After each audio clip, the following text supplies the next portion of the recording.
আর যাওয়ার দরকার নেই আরটিও অফিসে, ড্রাইভিং লাইসেন্স মিলে যাবে খুব সহজেই বাড়িতে বসে। তো কেন্দ্রীয় সরকারের নতুন নিয়ম অনুযায়ী কিন্তু আপনাকে ড্রাইভিং লাইসেন্স নিতে আরটিও অফিস আর যেতে হবে না, বাড়িতে বসেই কিন্তু আপনি ড্রাইভিং লাইসেন্স পেয়ে যাবেন। তো ভিডিওর মাধ্যমে বিস্তারিত দেখে নেব যে ড্রাইভিং লাইসেন্সের পরবর্তী নিয়মটা কী এবং কেন্দ্রীয় সরকার নতুন কী নিয়ম আনতে চলেছে। তো এখানে দেখতে পাচ্ছেন ড্রাইভিং লাইসেন্স পাওয়ার ক্ষেত্রে নতুন নিয়ম আনলো সড়ক পরিবহন মন্ত্রক। একটি বিজ্ঞপ্তি দিয়ে ড্রাইভিং লাইসেন্স পাওয়ার ক্ষেত্রে নতুন একটি নিয়মের কথা জানিয়েছে তারা। নতুন নিয়মের ফলে ড্রাইভিং লাইসেন্স হাতে পাওয়া আরও সহজ হয়ে যাবে।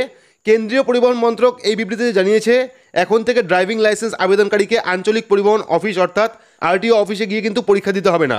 তার পরিবর্তে সে যদি কোনো বৈধ ড্রাইভিং স্কুল থেকে প্রশিক্ষণ নিয়ে থাকে, সেই ড্রাইভিং স্কুলে পরীক্ষায় পাশ করে, তাহলে কিন্তু তার হাতে চলে আসবে ড্রাইভিং লাইসেন্স।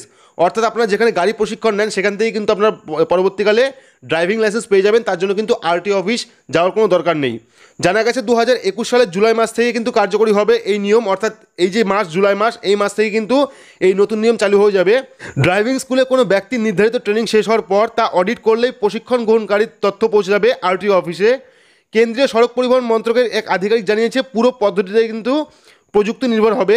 আর যে সমস্ত ড্রাইভিং স্কুলগুলো নির্দিষ্ট শর্তাবলী মেনে চলবে তাদেরই কিন্তু লাইসেন্স প্রদানের বৈধতা দেবে আরটিও অফিস। ড্রাইভিং প্রশিক্ষণ কেন্দ্রগুলির বৈধতা পাওয়ার জন্য কিন্তু অবশ্যই সেখানে আইটি ও বায়োমেট্রিক পদ্ধতির ব্যবস্থা থাকতে হবে এবং একটি নির্দিষ্ট সিলেবাস মেনে কিন্তু ড্রাইভিং প্রশিক্ষণ দিতে হবে। কেন্দ্রীয় সড়ক পরিবহন মন্ত্রক অনুযায়ী এই নিয়মে যারা ড্রাইভিং লাইসেন্স পাবেন তাদের সরকারি পরীক্ষায় বসতেও কিন্তু কোনো অসুবিধা হবে না। রাজ্য সরকার কিন্তু এই পদ্ধতিতে পাওয়া ড্রাইভিং লাইসেন্সকেই মান্যতা দেবে বলে জানিয়েছে আধিকারিক। তো আশা করছি বুঝতেই পেরেছেন, এবার থেকে কিন্তু ড্রাইভিং লাইসেন্স পাওয়ার ক্ষেত্রে কোনো জটিলতা রইল না। এবার থেকে কিন্তু আপনাদের আরটিও অফিসে গিয়ে ড্রাইভিং লাইসেন্স দিতে হবে না, শুধুমাত্র আপনারা যেখানে গাড়ি চালানোর প্রশিক্ষণ নিচ্ছেন সেখান থেকে কিন্তু আপনারা ড্রাইভিং লাইসেন্স পেয়ে যাবেন। তো আশা করছি আপডেটটা আপনাদের ভালো লাগছে। যদি ভালো লাগে তাহলে অবশ্যই লাইক করবেন, চ্যানেলে নতুন থাকলে চ্যানেলটিকে সাবস্ক্রাইব করে পাশে রাখা বেল আইকনটি প্রেস করে নোটিফিকেশন অল করে রাখবেন এইরকম নতুন নতুন ভিডিওর আপডেট সবার আগে পেতে। তো আজকের মতো এটুকুই, ধন্যবাদ।